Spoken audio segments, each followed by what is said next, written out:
Hoje, como diz, lembra-te do teu Criador nos dias da tua mocidade. Eu pergunto, que dia é hoje? Hoje é o dia de lembrarmos verdadeiramente do nosso Deus. Se nós olharmos para a vida de Salomão, ele veio de uma família totalmente desestruturada. Infelizmente, a família de Salomão cometeu várias situações, justamente porque o próprio pai, Davi, não pôde tomar uma posição severa contra o filho a qual estrupou a sua irmã. E aí eu falo uma coisa, irmãos, por que será que Davi não pôde chamar a atenção do seu filho Aminon? Porque ele mesmo também tinha cometido um adultério. E quando Salomão assumiu o seu reinado, também foi um momento de muita expectativa, de incerteza, porque o seu irmão Adonias também estava usurpando o seu reinado. E diante dessas situações a qual Salomão estava passando, uma das coisas que ele começou a aprender é confiar inteiramente no Senhor. E no momento que ele começou a confiar inteiramente no Senhor, Deus fez grandes situações e coisas na vida dele. Ele pegou um reinado praticamente destruído, falido. Mas ele precisava realmente de algo para que ele pudesse construir primeiramente um templo para o Senhor. Porque quando Davi disse, eu vou construir esse templo, Deus disse, não, você não vai, você é um homem de guerra. E esta incumbência será para o teu filho Salomão. Mas Salomão, ele começou a dizer, e agora, o que eu vou fazer? Estou conjecturando aqui. E a primeira coisa que nós podemos observar na antiguidade, todas as pessoas que fossem casar, os pais da mulher tinham que dar um dote, e um dote muito especial. E para que pudesse iniciar a construção do templo, ele casou com 700 princesas. Já pensou? Quantos dotes ele recebeu? 700 princesas e 300 concubinas. Mas uma das coisas que mais me toca, quando Deus percebeu e que teria uma conversa com ele, a primeira coisa que ele disse para Salomão, o que tu queres? E ele, sabendo da situação, ele poderia dizer, eu quero toda a riqueza, eu quero estar vivendo eternamente. Mas não, ele disse, eu quero sabedoria.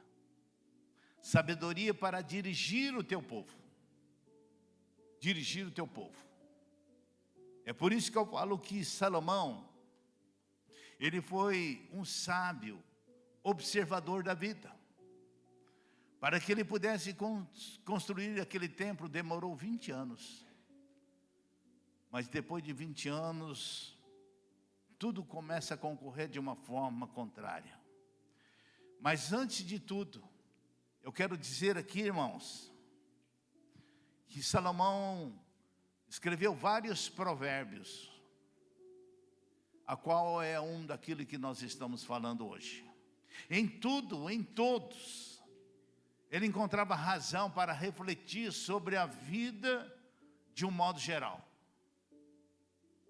E quando nós olhamos lá em Eclesiastes capítulo 1, versículo 14, ele diz, atentei para todas as obras que se fazem debaixo do sol, e eis que tudo era vaidade e correr através do vento. E quando ele começou a escrever este livro, ele começou a dizer: puxa vida, quanto tempo eu perdi. Quanto tempo eu perdi. E na conclusão do livro de Eclesiastes, ele resume em poucas palavras o que realmente importava na vida e o que realmente importa na vida de todo ser humano. Ele diz assim em Eclesiastes 12:13: de tudo que se tem ouvido, a suma é: teme a Deus e guarda os seus mandamentos, porque isto é o dever de todo homem.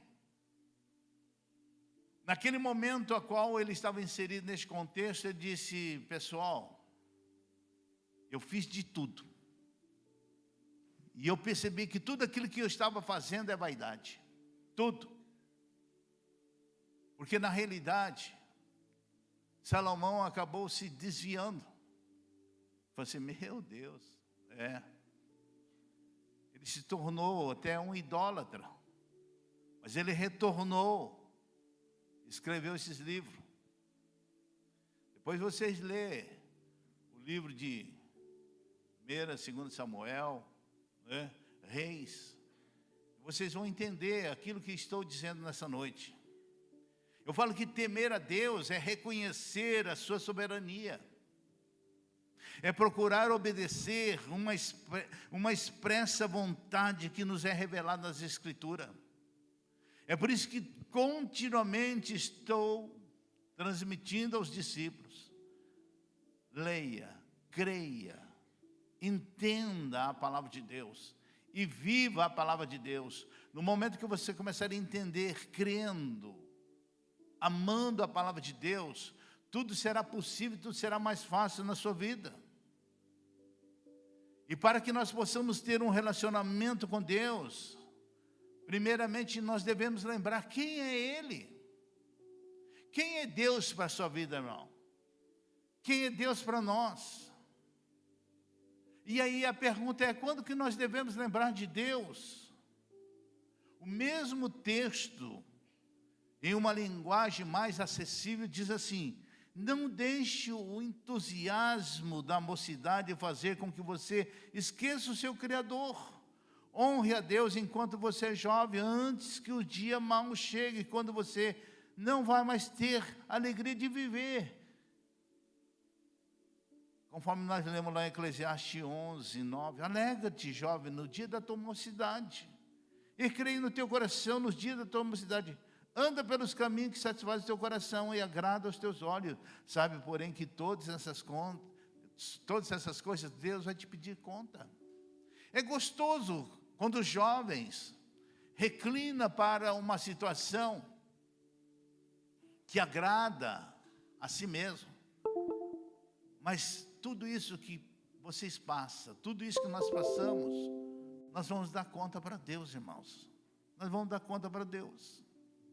O Espírito Santo de Deus, meus amados irmãos, por meio desse texto, que precisamos lembrar dele enquanto nós temos o vigor físico, nós temos uma disposição de servir. Não importa se você tem 10, 20, 30, 40, 50, 60, 70 anos, mas é importante que você sirva Ele de todo o teu coração, porque se você não servir Ele de todo o coração, você está fadado a não servir o mais, mas servir ao outro, o inimigo. O autor da carta dos Hebreus, irmãos, ele declarou que o tempo de lembrarmos de Deus é hoje. Assim, pois, como diz o Espírito Santo, hoje, se vocês ouvirem a voz do Senhor, não endureça o seu coração. Será que você tem ouvido a voz do Espírito Santo de Deus na sua vida? Você tem ouvido? Deus já tem falado várias vezes no seu coração, pela palavra, pela circunstância, pelo Espírito em nosso coração. Mas a grande pergunta é: será que nós estamos conseguindo discernir a voz em meio a tantas vozes que há no mundo? Será que você está conseguindo discernir? No contexto de um colegiado, se você está no meio desse grupo, Será que você está ouvindo a voz do Senhor dizendo: olha, não fique no meio desse colegiado, não fique no meio deste grupo, porque este grupo a qual você está inserido, infelizmente, não é o grupo a qual você deveria estar. Será que você tem discernido a voz do Espírito Santo de Deus? Ou mesmo, de repente, o Espírito Santo de Deus começar a falar com você: não fique no meio desse grupinho aí, sai do meio desse grupinho. E muitas vezes eu falo assim: nossa, eu tinha tantos colegas, mas hoje eu não tenho mais. Você tem que dar graças a Deus. Sabe por quê? Porque Deus livrou você dessas pessoas. Deus livrou você dessas pessoas, porque era realmente nocivo para você. E muitas vezes é assim. Deus nos livra de uma cilada futura, porque Ele conhece. E as pessoas querem agarrar aquelas pessoas de volta. Não, é meu, é meu, é meu. Você vai abraçar essa pessoa e vai se afogar junto com ele. Então eu falo, irmãos, tente ouvir aquilo que o Espírito Santo de Deus está falando para você. Tente discernir verdadeiramente a voz de Deus para você. A palavra do Senhor diz lá em Lucas 6:47: todo aquele que vem a mim e ouve as minhas palavras, pratica, eu vos mostrarei a quem é semelhante. Nós temos que ouvir e praticar a palavra. Sabe por quê? Que tem pessoas que só lembram de Deus nos momentos festivos. Por exemplo, Natal, oh glória a Deus, chegou Natal, vamos lá. Ano Novo, na Páscoa. Ou quando depara com uma das situações extremamente ruim. E muitas vezes nós encontramos os parentes, os amigos, sabe quando? No funeral. No funeral. E eu sempre falo assim: será que é necessário que este encontro familiar só se realiza neste momento triste? Será que só os encontros verdadeiros de famílias que deveriam estar juntos todos os dias, será que só neste momento que nós vamos nos encontrar? Esta é uma grande pergunta, a qual nós devemos perguntar para nós mesmos. Eu falo que é tempo de amar, irmãos. É tempo de amar as nossas famílias. É tempo de viver realmente aquilo que Deus quer que nós vivamos. Porque a pior coisa que tem é você se distanciar da tua família e só se encontrar nessas ocasiões. Talvez por mágoa, por falta de perdão, por tantas situações que vêm ocorrendo nos nossos dia a dia. Nós só encontramos nessas ocasiões. E quando encontramos nessas ocasiões, é aquele chororô. Eu falo, não chore por essas pessoas que foram. Chorem por vocês. Porque se vocês não souberem viver em comunhão, como que vocês vão viver lá no céu? Como? Como? Pergunte para você mesmo. Ou talvez vocês vão encontrar essas pessoas em caso de acidente, de assalto. Meu Deus, o que aconteceu lá? Vamos lá todo mundo ver. Irmãos, nós devemos lembrar de Deus no sentido de colocar a nossa vida espiritual em ordem. Como que está a tua vida espiritual, meu irmão? Como está a tua vida espiritual? Ah, eu já sei o que Deus quer de mim, mas não vive aquilo que Deus quer que você viva. Essa que é a verdade, irmãos. Essa que é a verdade. Então nós começamos a perguntar, então por que eu devo lembrar de Deus? A principal razão para lembrar de Deus vem pelo fato que Ele nos ama. Nós temos que lembrar que foi Ele que deu a sua vida lá na cruz do Calvário, deu a sua vida por mim. E muitas vezes até hoje, nós não conseguimos entender o que o Senhor Jesus fez lá na cruz do Calvário. Pergunto para você, você sabe o que verdadeiramente Ele fez por você, meu irmão? Você sabe o que Ele verdadeiramente Ele fez? Ele deu a sua vida para que você pudesse ter uma vida e vida com abundância. Uma vida de paz, de regozijo, na presença do Deus Todo-Poderoso. Sabe por quê? Porque, embora nós não estivéssemos pensando nele, Ele está pensando em nós todos os dias. Ele está pensando em nós todos os momentos. Ele não quer que ninguém se perca. É por isso que Ele está olhando para você. É por isso que o profeta, ele declarou lá em Jeremias 29:11. Eu é que sei que pensamentos tenho a vosso respeito, diz o Senhor. Pensamento de paz e não de mal, para vos dar fim que desejais. Olha, eu é que sei que pensamentos tenho a vosso respeito. E Ele está dizendo, pensamento de paz, não de mal. Ele não está querendo Ele não está querendo que você se perca de forma nenhuma, mas Ele quer que você tenha algo extraordinário na sua vida. Sabe por que nós devemos lembrar de Deus todos os dias, irmãos? Sabe por quê? Sabe por quê? Porque Ele conhece o futuro. E justamente porque Ele conhece o futuro, que Ele está preocupado com você. Porque se Ele não conhecesse o teu futuro, Ele não estaria preocupado com você. E quando você começa a passar por provas, lutas, dificuldades, a primeira coisa que você pensa é assim, eu vou desistir. Mas o caso não é este, irmão. No momento que o inimigo começa a te torturar, sabe o que ele está dizendo? Sabe por que o inimigo te tortura? É porque você tem um bem precioso. É por isso que ele quer te roubar esse bem precioso. Por isso que ele fica te fustigando, te tentando. Porque a própria palavra do Senhor diz lá em João 10:10 que o ladrão vem somente para roubar, matar e destruir. Mas Jesus, Ele veio para dar vida, e vida com abundância. E se o inimigo está te tentando, você tem que levantar a mão e dar graças a Deus. Sabe por quê? Porque tudo aquilo que Deus te depositou como templo do Espírito Santo de Deus, Ele vai dizer, eu vou tirar dele. Eu vou tirar dele. O diabo fala assim, eu vou tirar dele. E você muitas vezes deixa se levar por teus sentimentos contraditórios, e você dizer, eu acho que eu vou desistir mesmo. E se você fizer isso, o diabo vai aplaudir. Sabe por quê? Porque ele conseguiu matar seus sonhos.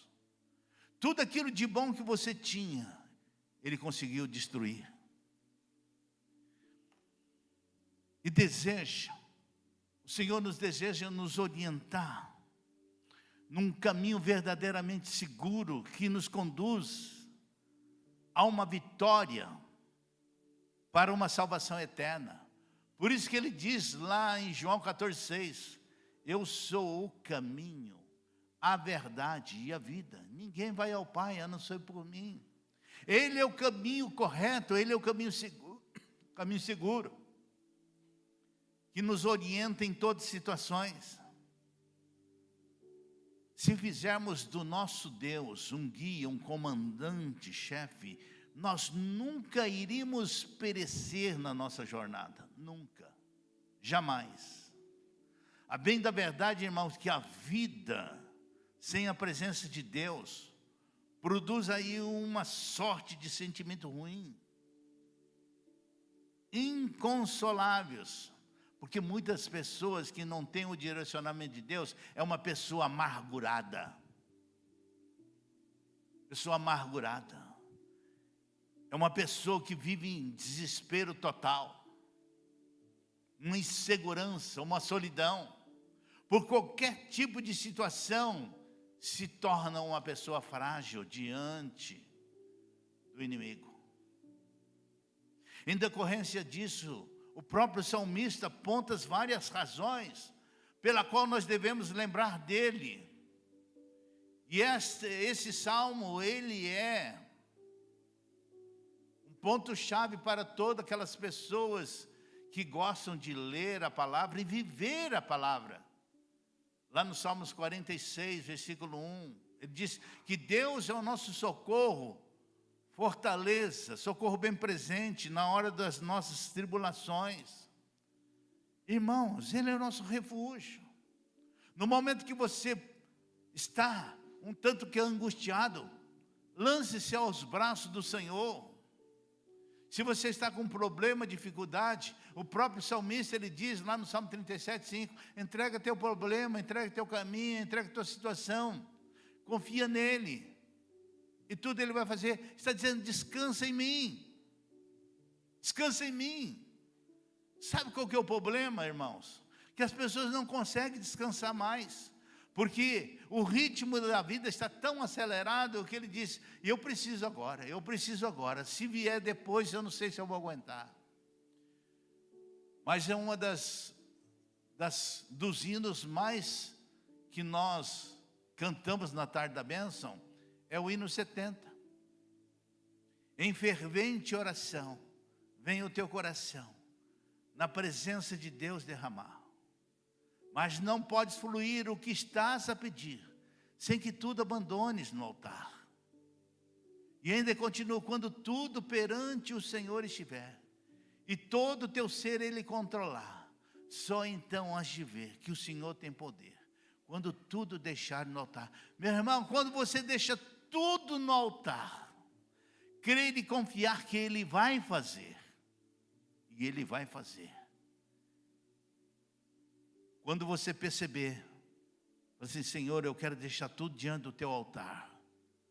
Tem pessoa que fala assim, pastor, hoje, a partir de hoje, eu vou deixar tudo no teu altar. Não quero mais ficar vivendo esse sofrimento ao qual eu estou vivendo. Tudo está no teu altar. É meu esposo, é minha esposa, meus filhos. E quando chega na porta, ele cata tudo de volta. Não adiantou nada. Não adiantou nada. Nós temos que saber descansar. Aí você disse, mas para descansar é difícil. Claro que é difícil. Claro que é difícil. Sabe por que muitas vezes nós não recebemos aquilo que Deus está proposto no nosso coração? Porque via de regra nós somos que nem aqueles discípulos que estavam no meio da tempestade.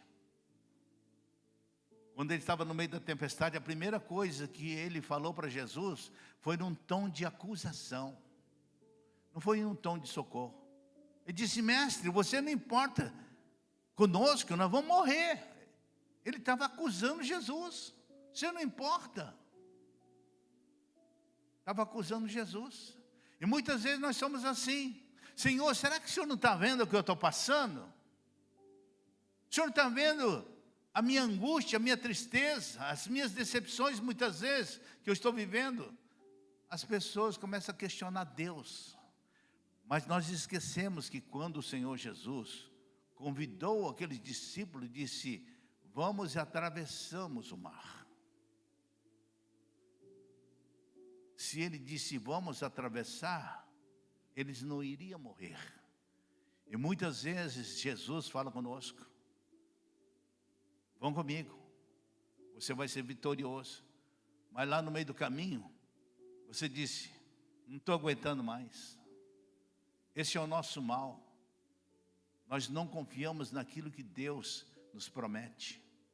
Se Deus tem propósito na tua vida, meu irmão, você tem que crer. Pergunta lá para o teu irmão, Deus tem propósito na tua vida?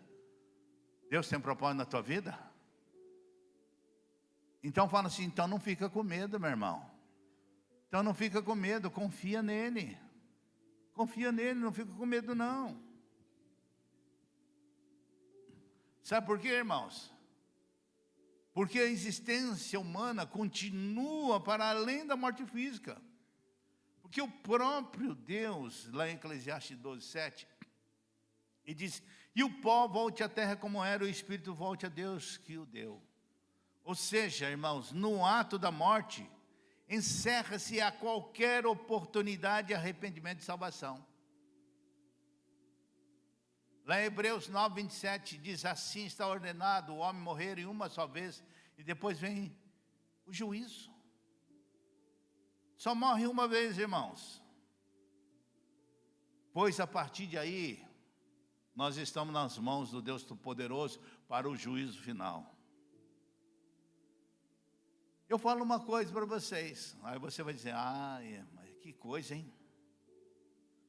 Você sabia que Deus muitas vezes permite que tenhamos uma dificuldade qualquer, uma espécie de pedra no sapato? Você sabia disso? Porque Deus não engana ninguém. Engana? Jesus enganou você quando você aceitou Jesus? O que ele falou lá em João 16, 33? Essas coisas vos escrevi para que tenhais paz em mim. No mundo tereis aflição, mas tenha bom ânimo. Eu venci o mundo. Ele disse: essas coisas eu vos escrevi, estou escrevendo para você. Mas eu não li. É porque você não lê.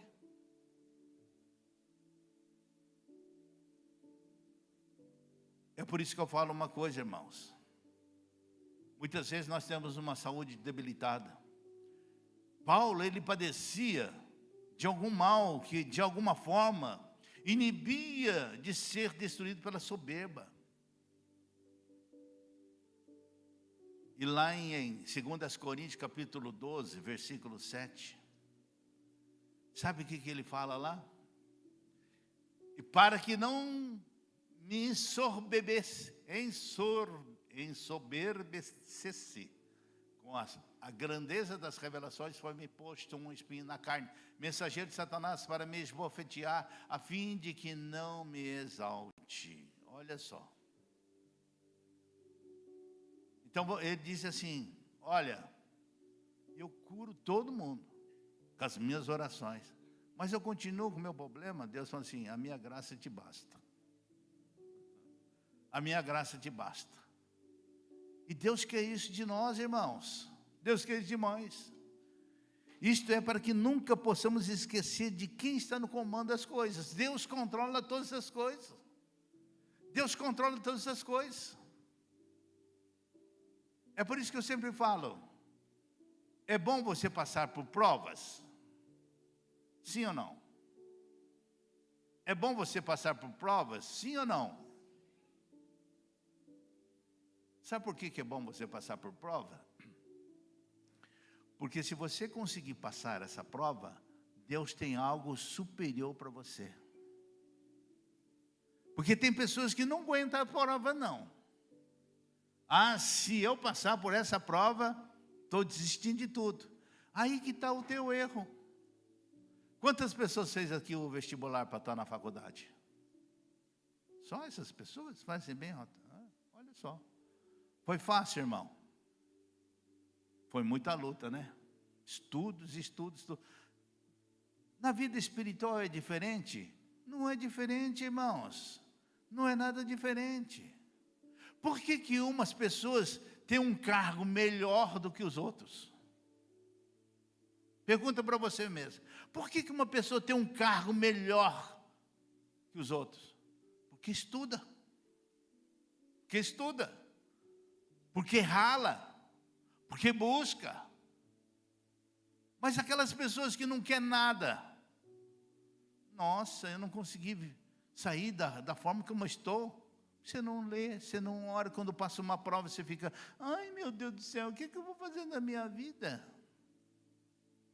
Deus fala assim: fica aí de onde você está. Fica aí, porque não adianta. Não adianta. Você não quer crescer.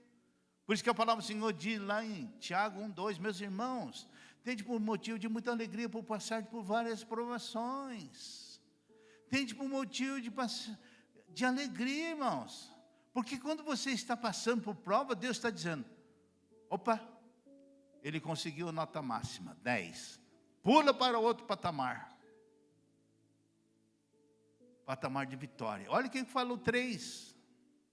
Sabendo que a aprovação da vossa fé, uma vez confirmada, produz perseverança. Você tem que ser perseverante, irmãos. Quantas pessoas gostariam de ir para o céu de verdade? Vamos ver. Você está fazendo por onde? Está fazendo por onde? Mateus 24:13, ele fala assim: aquele que perseverar até o fim, esse será salvo. Agora, se você desiste no meio do caminho, você vai ser salvo, mas nunca, nunca e nunca. Eu sempre falo assim, sabe quando? Você já sabe, never and never. Nunca, irmão, nunca, nunca. Aí eu falo assim, e você mesmo pergunta, o que acontecerá se Deus nunca fizer parte da tua vida? Você já perguntou isso para você? Por isso que muitas vezes eu falo assim, quem gostaria de tê-lo como teu Salvador? As pessoas ficam assim pensando. Aí eu pergunto, o que vai acontecer se Deus não fizer parte da sua vida? Você conhece Deus, mas se Ele não fizer parte da tua vida, o que vai acontecer? Sabe aquele caso do rico e Lázaro? O rico não tinha nome, mas o pobre tinha, Lázaro. Mas o rico conhecia Deus, Tanto é que ele teve um diálogo com Deus. O rico teve um diálogo com Deus. Aonde? Lá no inferno. Ele dizia assim, ó Senhor, faz com que Lázaro, e Lázaro tinha cheio de chagas, faz que Lázaro molhe a ponta do dedo na água e refresque a minha língua. Já pensou? Ele que não queria nem encostar naquele leprosinho, né? Daquele chaguento, agora falando assim, manda ele molhar a ponta do dedo na água e refrescar a minha língua, que estava queimando no inferno. E ele conhecia Deus. Aí eu pergunto para você, você conhece muitas pessoas que conhecem a Deus e não quer tomar uma posição com Deus? Sim ou não? Sim ou não? E por que será que essas pessoas não querem se posicionar com Deus? Por quê? Porque talvez ele quer ser igual ao rico, queimar lá no inferno. Pergunta lá para o teu irmão, você sabe o teu dia do amanhã? Você sabe o teu dia do amanhã? Hã? Você sabe o teu dia do amanhã? É por isso que Tiago, ele faz uma pergunta, irmãos, a gente tem que começar a entender aquilo que a palavra nos ensina. Tiago 4,14, ele começa com uma pergunta. Tiago 4,14, ele começa com uma pergunta. Você sabe o teu dia de amanhã? Você sabe o que vai suceder amanhã? O que é a vossa vida? O que é a vossa vida? Você é que nem uma neblina que logo surge e vai desaparecer. Ele faz uma pergunta, gente. E ele faz uma pergunta diretamente todos os dias para a nossa vida. Você sabe o que vai acontecer com você amanhã? O que é a tua vida?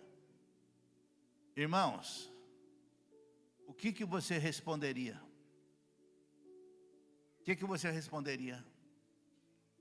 Se você sair daqui amanhã, ou melhor, você saindo daqui, você sabe o que vai acontecer com a sua vida? Quinta-feira, não sei se foi quinta-feira ou foi ontem, e tinha um acidente na esquina aí, quando foi? Ontem. E o povo está lá. Um acidente aconteceu. O acidente acontece, irmão, sem a gente perceber. Acidente é acidente. Na Bíblia está previsto uma prestação de conta escatológica. No versículo 14 de Eclesiastes 12, observamos essa verdade no seguinte termos. Eclesiastes 12, 14. Porque Deus há de trazer a juízo todas as obras, até a que estão escondidas, quer sejam boas, quer sejam más. O que é isso, irmão? Tudo aquilo que você fez. Você fala assim, o pastor não vai saber mesmo. Vai saber. Aí eu traí minha esposa, traí meu marido, aí eu forniquei, aí eu fiz isso, fiz aquilo. E Deus vai dizer assim, ó, vai trazer a juízo todas as obras, até que estão escondidas, quer seja boa ou mal. Aquilo que você fez de bom ou de mal, vai ser revelado no juízo. Deus vai passar um filme, e você vai estar no filme. E aí o que você vai fazer? O que você vai fazer? Tudo, irmão, tudo. Em outras palavras, tudo que fizermos até a nossa morte será registrado em um livro. E um dia esse livro vai ser aberto. E nós seremos julgados segundo o que nele estiver anotado. Abra lá Apocalipse capítulo 20, versículo 12, por favor. Vi também os mortos, os grandes e os pequenos postos em pé diante do trono, todo mundo. Então se abriram os livros. Ainda outro livro, o livro da vida, foi aberto. E os mortos foram julgados segundo as suas obras, conforme o que se achava escrito nos livros. Então tudo aquilo que você fez está escrito, irmãos. Tudo. Não adianta você tentar driblar Deus. Salmo 139, 1 diz: o Senhor sonda e me conhece, esquadrinha meus pensamentos, tudo, Ele me conhece, irmãos. E se lembrarmos de Deus antes da nossa morte, e se nós aceitarmos Jesus, temos nossos nomes escritos no livro da vida do Cordeiro. Hoje achei interessante, quando a nossa irmã Vanessa está aí ou não? Vanessa está aí ou não? Está na salinha, né? Ela falou assim: o meu filho Davi está evangelizando. O Davi é um adolescente, tem quanto? 11? 10 anos? 10 anos. Falou assim: eu estou evangelizando uma criança, eu gostaria de saber como que eu oro para que ele aceite Jesus. Olha só. E aí eu falei assim: olha, o negócio é o seguinte, se a pessoa aceitar Jesus, você fala assim: você quer aceitar Jesus? Você fala assim, então fala assim: Senhor Jesus, nessa tarde eu quero te aceitar como o meu único, legítimo, suficiente Salvador.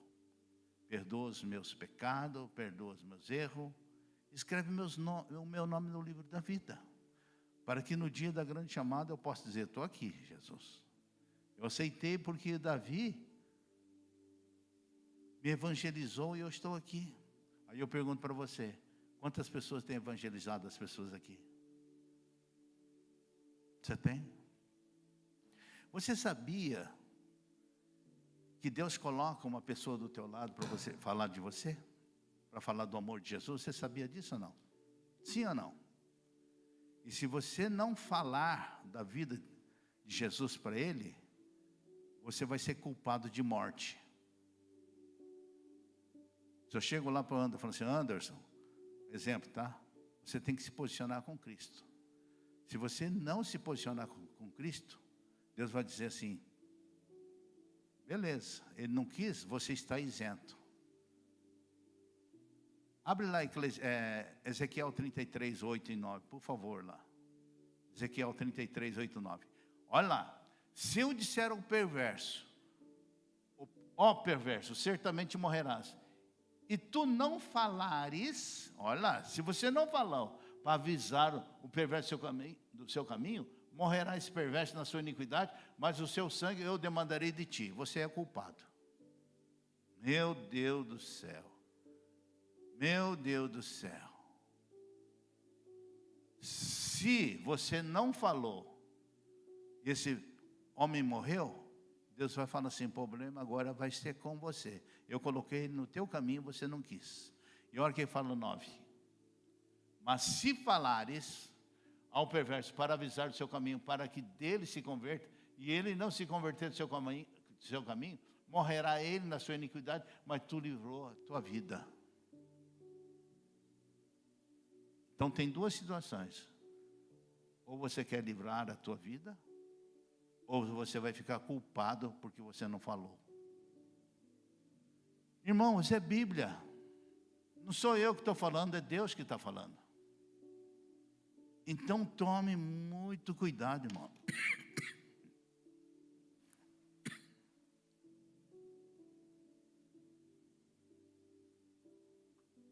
Tem pessoas que falam assim: no leito da morte eu aceito Jesus.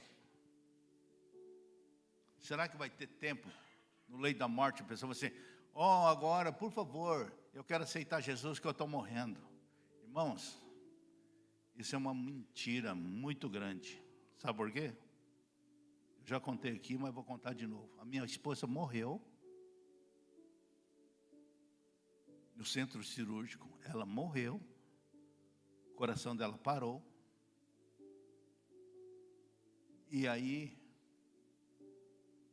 ela dizia assim: doutor, eu estou vivo. Eu não estou morto. Eu não estou morta. Estou vivo.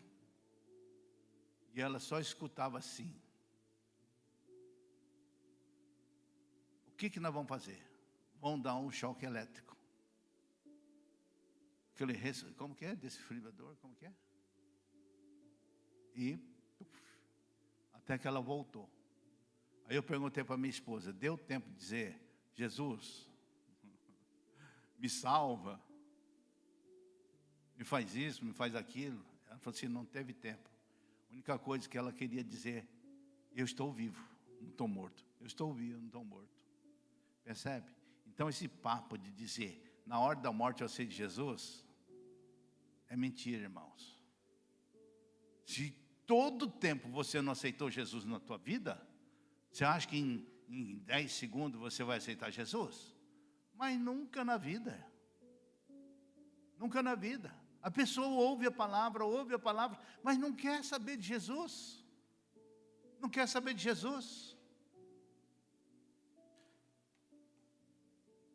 Mas se nós quisermos ter o nosso nome escrito no livro da vida, nós vamos ser o mais do que vencedor. Coloca lá Apocalipse 3:5, diz que o vencedor será assim vestidos de vestiduras brancas, e de modo nenhum apagarei o seu nome no livro da vida. Olha só. De modo nenhum apagarei o seu nome, sinal que o teu nome pode ser apagado. Sinal que o teu nome pode ser apagado. De que forma, de que maneira? O que fala Mateus 24:12? Por aumentar a iniquidade, o amor de muitos se esfriaria. Você estava indo bem, de repente você encontra aquelas amizades coloridas e quer voltar às práticas novamente das bagunças. Deus vai fazer assim: teu nome, estou apagando. Não pense que você fala: eu aceitei Jesus e meu nome está escrito no livro da vida. Jesus falou assim: eu vou apagar. Você não está cumprindo aquilo que eu determinei, eu vou apagar. E depois que teu nome estiver apagado, o que você vai fazer? Mas eu falo, se você tiver teu nome escrito, é um salvo-conduto para o juízo final. Por isso que fala lá em Apocalipse 20:15. Agora é bravo. E se alguém não for achado escrito no livro da vida, esse foi lançado para dentro do lago do fogo. Aonde? No inferno, irmãos. A inscrição nesse maravilhoso livro dá uma cidadania celestial. Além daquilo que já foi escrito. Eu falo que a vida sem Deus é vazia de conteúdo e propósito. Porque o homem foi criado para Deus. Tem pessoas que falam assim: eu não gostei do culto hoje. Não, falo assim: o culto não foi feito para você. Foi feito para Ele, para Deus. Não gostei do louvor. Não, o louvor não foi cantado para você, foi cantado para Ele.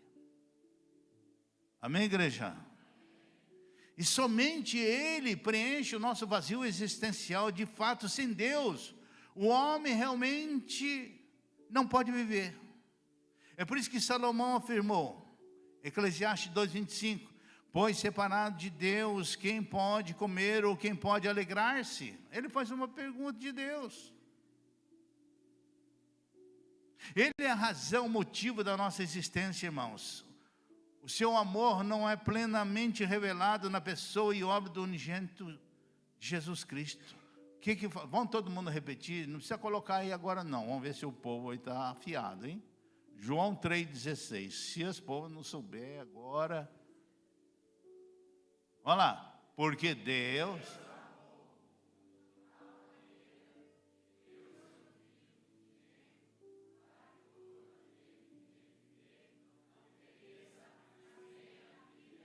Vamos aplaudir vocês aí?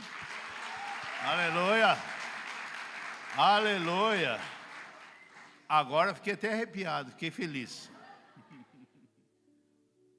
Então eu pergunto, o que é realmente lembrar de Deus, irmãos? Será que é participando das atividades religiosas? Como Natal, Ano Novo? Ou reconhecendo os nossos pecados e precisamos dele todos os dias? Você precisa de Deus todos os dias? O que fala Romanos 3:23? Agora eu fiquei aguçado. Que todos... Não coloca não, Caio. Que todos pecaram e destituídos estão da glória, ou carecem da glória de Deus. Vamos ver agora, não coloca não. O que é? Romanos 6:23. O salário... Mas o dom gratuito de Deus, vida eterna em Cristo. Amém? Amém, igreja?